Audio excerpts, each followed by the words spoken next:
we might have a very good piece of news, which is that the Social and Democrats could be the largest party in the European Parliament, but at the same time, you're right that the rise of the far right is very worrying, and we might have a number of small racist parties on the rise and getting into the European Parliament. If you look at the vocabulary, if you look at the terminology, if you look at the public discourse, I think with the far right on the rise, there is a risk to the cohesion in our societies and the cohesion in our communities. Europe, the way it's been run in the past 20 years, it's not been a social democratic Europe. I mean, the austerity policies in the past years after the financial crisis originated from the US, the austerity policies have created divided societies and deepened inequality in all our societies. So what people have seen is a Europe which is certainly not a social democratic Europe. So I think it is up to us progressives to actually say to people, look, we want Europe to change.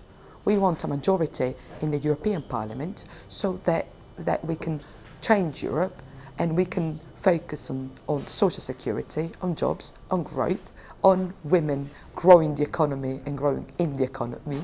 But I think we have to say to people that we have to be honest and do say that the Europe as they've seen it is the outcome of 20 years of conservative governments.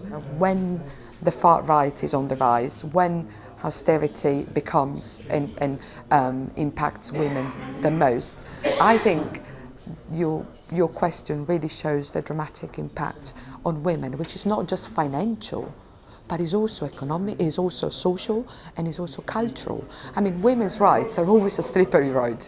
We can't take them for granted, can we? Every time, but women's rights are always a risk. So we always have to fight to protect them.